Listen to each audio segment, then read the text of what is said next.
नमस्कार, मैं हूं हरिशंकर व्यास। सेंट्रल हॉल में आपका स्वागत है। दुनिया ने गजब वैश्विक संकल्प किया।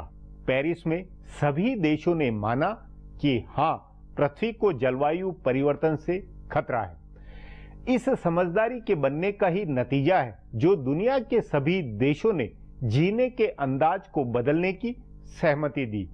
अपनी आर्थिक गतिविधियों, अपने विकास के तौर तरीकों में साफ सुथरापन लाने का वादा किया। मतलब धुआं नहीं होने देंगे, पृथ्वी को बर्बाद नहीं करेंगे।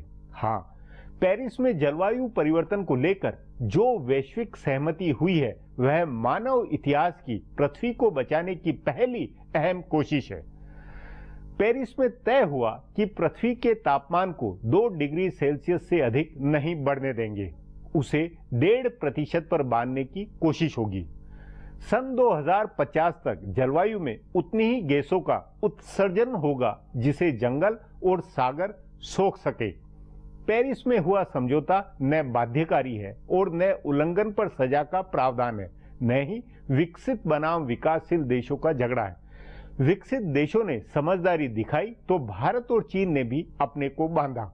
सन 2020 से सभी देश अब अपने टारगेट बताकर कोयले व धुआं छोड़ने वाले ईंधन के उपयोग को घटाने की चिंता करेंगे। विकसित देश गैस उत्सर्जन घटाएंगे तो विकासशील देश साफ ऊर्जा का उपयोग बढ़ाएंगे। सभी देश गैस निकालने की सही रिपोर्टिंग करेंगे। कह सकते हैं पेरिस ने वैश्विक समस्या को सुलझाने की सही दिशा दी है। आज इस पर चर्चा है, मगर उससे पहले गपशप और खास सुर्खियां। शुरुआत सियासी गपशप से करते हैं।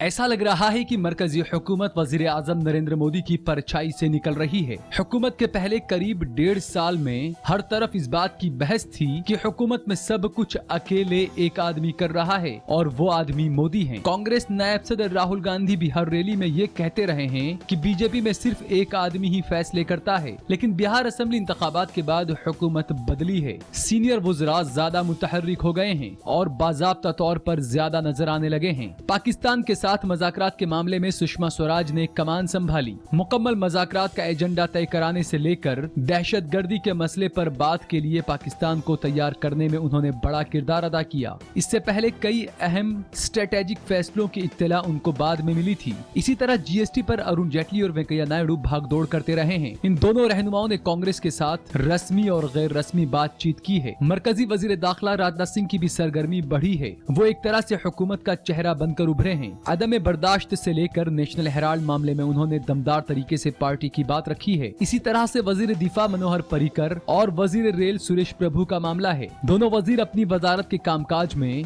आजादाना तौर पर फैसले कर रहे हैं और इस्लाहात के लिए नए तजर्बात कर रहे हैं।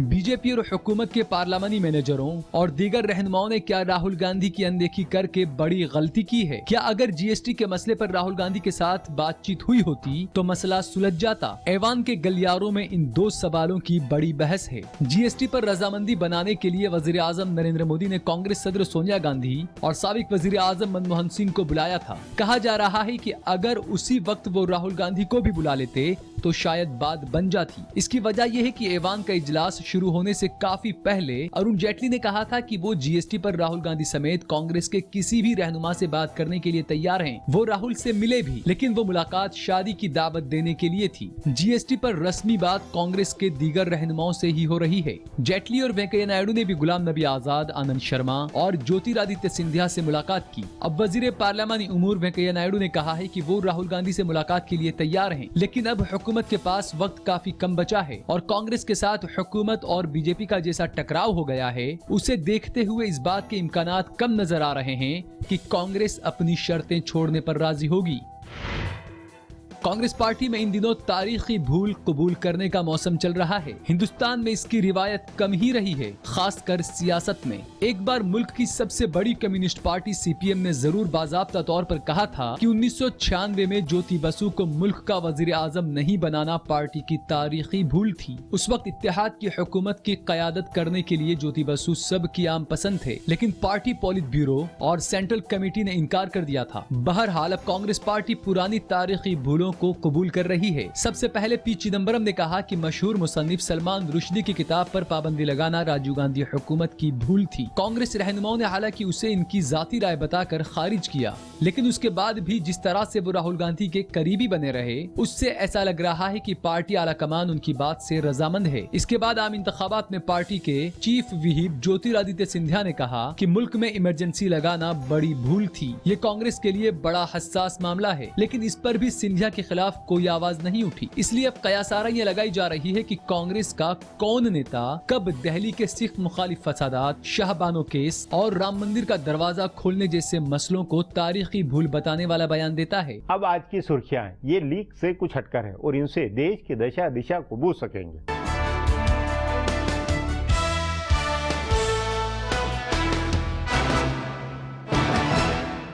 दिल्ली के वजीर आला अरविंद केजरीवाल ने आज दावा किया है कि सीबीआई ने दिल्ली सेक्रेटेरिएट में उनके दफ्तर पर छापा मारा। केजरीवाल ने वजीर आजम नरेंद्र मोदी पर जोरदार हमला करते हुए कहा कि ऐसा करके उन्होंने अपनी बुज़दिली का मुजाहरा किया है। केजरीवाल ने नरेंद्र मोदी हुकूमत पर बदले की सियासत करने का इल्जाम आयद किया। उन्होंने दिल्ली सेक्रेटेरिएट के प्लेयर्स बिल्डिंग में छापे मारने के लिए सीबीआई पर तनकीद की। केजरीवाल ने ट्वीट करके कहा कि सीबीआई ने मेरे दफ्तर पर छापे मारे। केजरीवाल ने सीबीआई की छापेमारी पर नाराजगी का इजहार करते हुए एक दूसरे ट्वीट में कहा है कि जब मोदी सियासी तौर से मुझसे निपट नहीं सके तो उन्होंने ये बुज़दिली का मुजाहरा किया। मोदी बुज़दिल और दिमागी मरीज हैं। उधर सीबीआई ने कहा है कि छापा वजीर आला केजरीवाल के दफ्तर पर नहीं बल्कि उनके प्रिंसिपल सेक्रेटरी राजेंद्र कुमार के दफ्तर और रिहाइशगाह पर मारा गया है। सीबीआई के सफाई के बाद केजरीवाल ने कहा कि सीबीआई झूठ बोल रही है, मेरे दफ्तर पर छापा मारा गया है, सीएमओ की फाइलें देखी गई हैं। मोदी बताएं उन्हें कौन सी फाइल चाहिए। दिल्ली सेक्रेटेरिएट में सीबीआई के छापेमारी की मुखालफत में टीएमसी और जनता दल यूनाइटेड के अरकान ने पार्लियामेंट के दोनों ऐवान में वेल में जाकर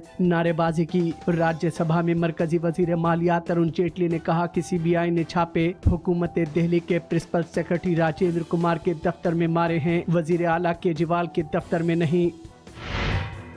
सीबीआई ने बदनवानी के मामलात में केजरीवाल हुकूमत के प्रिंसिपल सेक्रेटरी राजेंद्र कुमार के खिलाफ एफआईआर दर्ज करके आज सुबह उनके दफ्तर और घर पर छापेमारी की। दिल्ली और यूपी के 14 मुकामात की छापेमारी में सीबीआई ने राजेंद्र कुमार के घर से करीब 2,40,000 रुपए नकद और 3 मनकूला व गैर मनकूला जायदाद के कागजात बरामद किए हैं। जराये के मुताबिक राजेंद्र कुमार के घर से करीब 3 लाख की गैर मुल्की करेंसी भी मिली है। सीबीआई ने राजेंद्र कुमार के अलावा Dinesh Gupta, A K. Duggal, G K. Nanda, R S. Kaushik और एस. कुमार के ठिकानों पर भी छापे मारे हैं। सीबीआई को जी.के. नंदा के घर से 10.5 लाख रुपए नकद बरामद हुए हैं। सीबीआई ने कहा है कि राजेंद्र कुमार जांच में ताउन नहीं कर रहे हैं और उन्होंने कहने पर भी अपना ईमेल अकाउंट नहीं खोला। दूसरी जानिब आम आदमी पार्टी ने कहा है कि राजेंद्र कुमार की प्रॉपर्टी एलानिया है। गौरतलब है कि राजेंद्र कुमार पर दिल्ली राब्ता कमीशन के साबिक रुकन सेक्रेटरी आशीष जोशी ने बदनवानी का इल्जाम लगाया था। वजीर आजम नरेंद्र मोदी ने आज केरल के कोची में INS विक्रमादित्य पर ज्वाइंट कमांडर्स कॉन्फ्रेंस में शिरकत की, जहां उन्हें तीनों अफवाज की जानिब से गार्ड ऑफ ऑनर दिया गया। वजीर आजम उसके बाद जदीद तैयारा बरदार बहरिया INS विक्रमादित्य पर पहुंचे, जहां वो तीनों फौज के सरबराहों से भी मिले। विक्रमादित्य मुल्क का वाहिद एयरक्राफ्ट कैरियर है। ये पहला मौका है जब समुंदर में किसी जंगी जहाज पर वजीर आजम ने ज्वाइंट कमांडर्स के साथ कॉन्फ्रेंस की है। कॉन्फ्रेंस के बाद बहरिया ने अपनी ताकत का भी मुजाहरा किया। INS विक्रमादित्य से MiG-29 का टेक ऑफ और लैंडिंग हुआ। 10 से ज्यादा जंगी जहाज इस मुजाहरे में शरीक रहे। गौरतलब है कि वजीर आजम नरेंद्र मोदी के मशवरे पर ज्वाइंट कमांडर्स कॉन्फ्रेंस दिल्ली के बाहर मुनक्किद हुई है। लोकसभा में आज एक जबरदस्त हालत उस वक्त देखने को मिली जब लोकसभा स्पीकर की कुर्सी के नजदीक आकर पंजाब में दलितों पर मुबैना जुल्म सितम के मसले पर मुखालफत कर रहे कांग्रेस अरकान के सामने बीजेपी के अरकान ने गांधीगिरी का मुजाहरा करते हुए उन्हें गुलाब के फूल पेश किए। आज वक्फे सवाल शुरू होते ही सुमित्रा महाजन ने अपोजिशन के कई अरकान के काम रोको तजवीज को मानने से इनकार कर दिया और इस मसले को दूसरे वक्त पर उठाने को कहा। स्पीकर के काम रोको तजवीज को तस्लीम नहीं किए जाने के बाद कांग्रेस सरकार ने वजीर आजम मोदी के खिलाफ नारेबाजी करते हुए स्पीकर की कुर्सी के नजदीक पहुंच गए और हुकूमत पंजाब को बर्खास्त करने का मुतालबा करने लगे। कांग्रेस सरकार ने पंजाब हुकूमत बर्खास्त करो, वजीर आजम शर्म करो, दलितों पर जुल्म ज्यादती बंद करो की नारेबाजी की। इस बीच बीजेपी के कुछ अरकान ने गुलाब के फूल लेकर आए और हंगामा कर रहे कांग्रेस अरकान को पेश किए। फिलहाल अब एक ब्रेक है, फिर खुलासा होगा।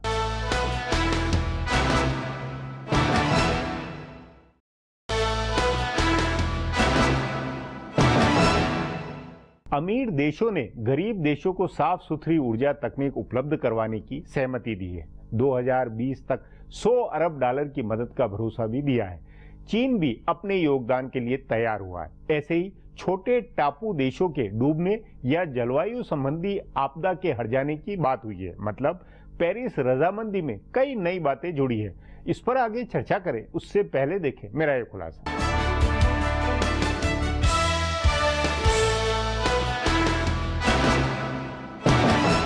पेरिस में दुनिया के 195 ममालिक ने आलूदगी से मुतालिक इजलास में जिस मसौदे पर रजामंदी जाहिर की है उससे पूरी दुनिया को काफी उम्मीदें हैं। उम्मीद की जा रही है कि इस मुआहदे के बाद तरक्की याफ्ता और तरक्की पजीर और यहाँ तक कि गरीब ममालिक भी कार्बन की पैदावार में तखफीफ करेंगे, हवा, पानी और पूरी आलूदगी को साफ बनाने की संगीन कोशिश करेंगे और दुनिया को रहने लायक बेहतर जगह बनाने की कोशिश करेंगे। करीब 2 हफ्ते तक दुनिया के ममालिक की माथापच्ची के बाद ये मसौदा तैयार किया गया। इससे पहले के कई इजलास में जो हदफ नहीं हासिल किया जा सका था वो इस इजलास में हासिल हुआ है, लेकिन इस पर अमल को लेकर अब भी शको शोबा है। इसकी कई वजूहात हैं। पहली वजह तो ये है कि इससे पहले आलूदगी पर अक़वाम मुत्तहिदा का ओरिजिनल मसौदा था, उसमें तरक्की याफ्ता ममालिक को लेकर काफी सख्त बातें कही गई थी। एक तरह से उनको ग्लोबल वार्मिंग और आलूदगी से मुतालिक दूसरी परेशानियों के लिए जवाबदेह बताते हुए क्लाइमेट फंडिंग के लिए हुक्म दिया गया था। आलूदगी में सुधार के लिए तरक्की याफ्ता ममालिक को माली खर्च देने के लिए कहा गया था।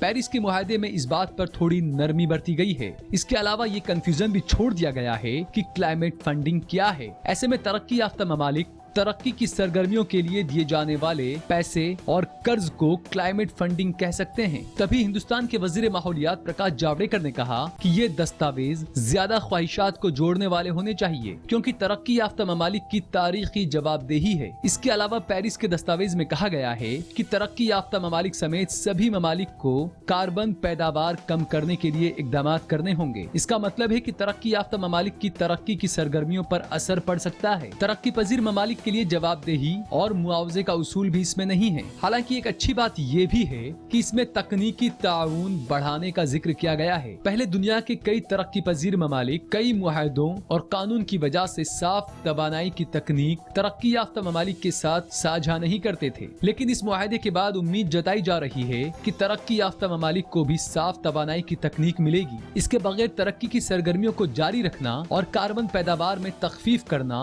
दोनों एक साथ मुमकिन नहीं हो पाएगा। इसकी वजह यह है कि हिंदुस्तान समेत ज्यादातर तरक्की याफ्ता मुल्क तवानाई के लिए जीवाश्म का इस्तेमाल करते हैं। कोयले का सबसे ज्यादा इस्तेमाल होता है। अगर साफ तवानाई की हाईटेक तकनीक नहीं मिलेगी तो इसी का इस्तेमाल जारी रहेगा जो आलूदगी के लिए अच्छा नहीं है। ऐसी हालत में हिंदुस्तान कभी भी अपना मुकर्रर किया गया हदफ तय नहीं कर पाएगा। गौरतलब है कि हिंदुस्तान ने अपने कार्बन पैदावार में 30 से 35% की तखफीफ का हदफ तय किया है। तरक्की याफ्ता ममालिक की तरफ से हिंदुस्तान ने तरक्की पजीर ममालिक के साथ बात की थी और दबाव डाला था, जिसका फायदा भी हुआ। हिंदुस्तान इस बात में कामयाब रहा कि मसौदे में सभी ममालिक की यकसा लेकिन मुख्तलिफ जिम्मेदारियां तय की जाएं। इस उसूल से तरक्की पजीर ममालिक पर ज्यादा बड़ी जिम्मेदारी आयद हुई है। इसके अलावा हिंदुस्तान एक टिकाऊ लाइफस्टाइल और दीगर कई जरूरियात को भी मसौदे में शामिल कराने में कामयाब रहा है। ये पेरिस मुआहदे में हिंदुस्तान की बड़ी कामयाबी है। अब एक ब्रेक है, उसके बाद पेरिस के ऐतिहासिक जलवायु करार पर चर्चा करेंगे।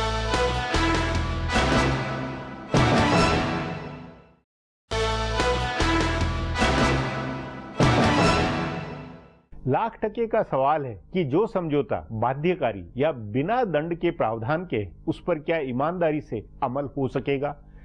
चीन, भारत, रूस, ब्राजील, दक्षिण अफ्रीका जैसे देश हो या गरीब देश, उन सबको सस्ती ऊर्जा चाहिए। ये कैसे अपने विकास और जलवायु चिंता में तालमेल बैठाएंगे? इस पर चर्चा के लिए आज मेरे साथ वरिष्ठ पत्रकार मुकुल शुक्ला।